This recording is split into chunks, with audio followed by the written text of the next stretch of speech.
교사 여러분 반갑습니다. 오늘은 킹덤 스토리 6과 물을 포도주로 바꾸신 예수님 과를 같이 해설하도록 하겠습니다. 이 과를 통해서 저는 예수님께서 첫 번째 표적을 통해서 예수님이 누구신지, 자신이 누구신지, 그리고 왜 이 땅에 오셨는지에 대해서 말씀해 주신다, 알려주신다는 주제로 설교를 하게 될 것입니다. 그래서 이 설교의 제목은 첫 번째 표적, 이 표적이라는 말은 헬라어로 세메이온이거든요. 그래서 이 첫 번째 표적에 대해서 같이 살펴보려고 합니다. 본문의 줄거리는 다음과 같습니다. 여러분들이 보시고 있는 작품은 이탈리아의 화가 베로네즈의 가나 혼인잔치라는 제목의 작품입니다. 프랑스 루브르 박물관에 전시되어 있고요. 그림의 크기가 압도적입니다. 가로가 9.9m, 세로가 6.6m. 보기만 해도 압도할 만한 그런 아주 큰 그림입니다. 지금 가나 혼인잔치가 벌어지고 있는 것을 상상하면서 그림을 그렸는데요. 이곳에 등장하는 인물만 132명이 그림으로 그려져 있고요. 유대인들은 보통 일주일 동안 결혼식을 이어갑니다. 그러니까 일주일 동안 먹고 마시면서 즐거워하는 이 잔치집을 잘 표현한 그림이라고 할 수 있죠. 성경에 보시면 예수님의 어머니 마리아가 지금 가나 혼인잔치에 아주 중추적인 역할을 하고 있는 것 같아요. 열심히 일을 도맡아서 하고 있습니다. 이것으로 보아서 성경학자들은 이 혼인잔치가 예수님의 친인척 중에 한 명이었을 것이라고 그렇게 추측합니다. 정확한 것은 알 수 없습니다. 그렇게 예수님과 제자들이 초청을 받아서 이 혼인잔치에 참여하게 되었는데요. 문제가 생겼습니다. 바로 포도주통에 포도주가 다 동이 나 버린 것입니다. 이 문제를 해결하기 위해서 옆집에다가 포도주를 빌려올 수도 있겠죠. 하지만 예수님의 어머니 마리아는 예수님에게 도움을 요청하기로 했습니다. 하인들을 시켜서 예수가 뭐라고 말하든지 그대로 다 따르라고 지시를 하게 됩니다.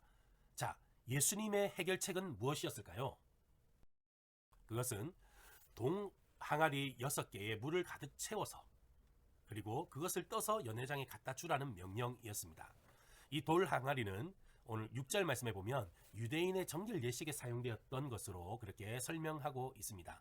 물의 양이 약 35리터쯤 들어가는 아주 큰 용량이었습니다. 그 물을 가득 채운 뒤에 이제 떠서 연회장에 갖다 주라는 것이죠.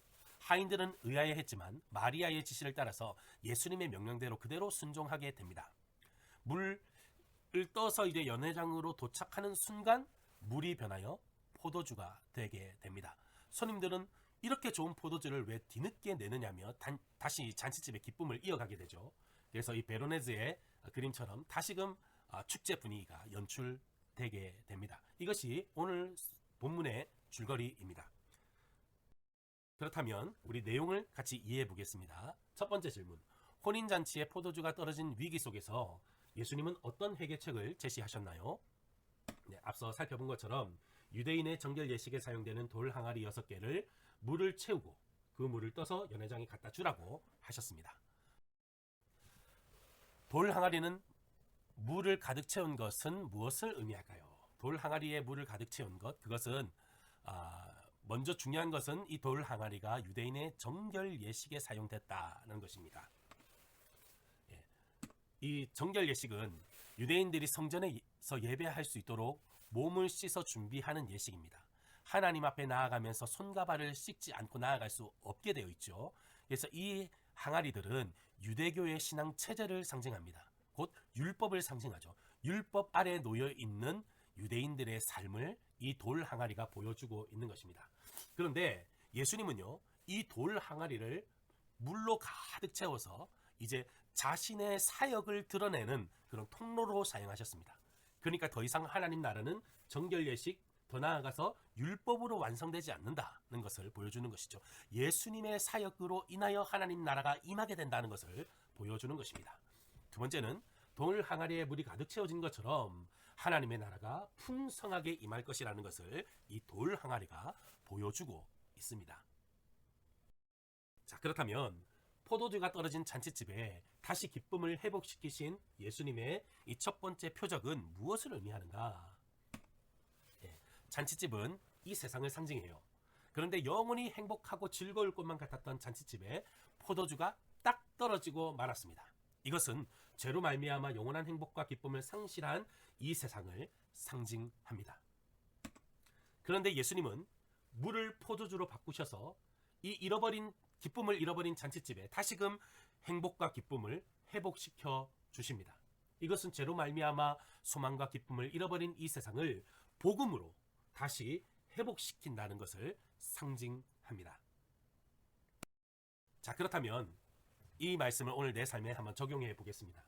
예수님께서 회복시켜 주신 기쁨과 행복이 지금 나에게도 있는가? 교회를 다니고 예수님을 믿고 나서 내게 주어진 행복은 무엇인가요? 먼저 이것도 정답이 없습니다. 학생들의 생각을 한번 들어보십시오. 근데 지난주에 우리 오후 예배 때 오셨던 권혜생 교수님께서 이런 고백을 하셨습니다. 예수님을 믿고 나니 구름 위를 떠다니는 것 같았다. 정말 말로 닿을 수 없는 기쁨과 행복이 있었다. 이렇게 고백했습니다. 맞습니다.